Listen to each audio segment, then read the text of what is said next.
Parties, gatherings, get-togethers, all of this needs one thing, good food.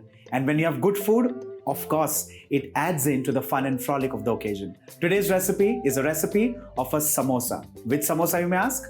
Corn cheese samosa. Let's begin. Well, this is one of those recipes that literally you can shape and keep it either refrigerated or in the freezer and pull out eventually when your friends arrive. This uses bread as the outer casing, and trust me, it makes it absolutely simple. Let's see how. Let's begin with some oil, some white cumin, and to this let's add in roughly cut red onions. Saute this roughly and add in green chilies. Well, the corn in this case is of course steamed, some whole, some roughly crushed. Paneer,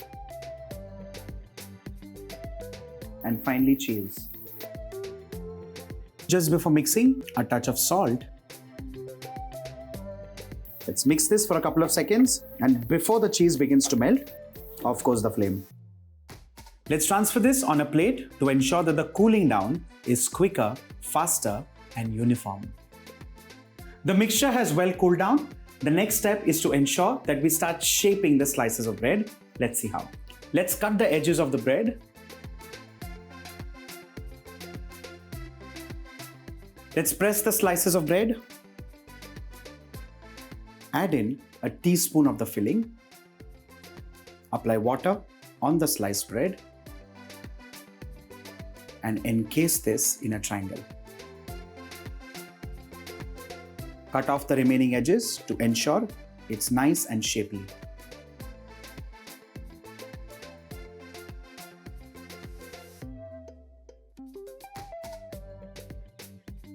Similarly, let's make some more. Add in the filling. Apply water. Cut off the remaining edges.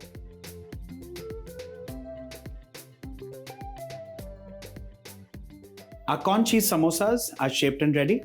The next step, of course, is to deep fry these. The oil is heated up. Now the next step is to start frying these in batches.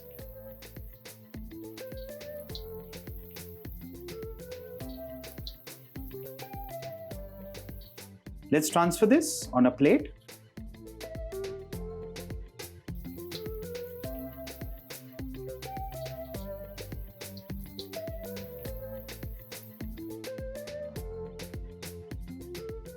With this recipe, ladies and gentlemen, we are literally party ready.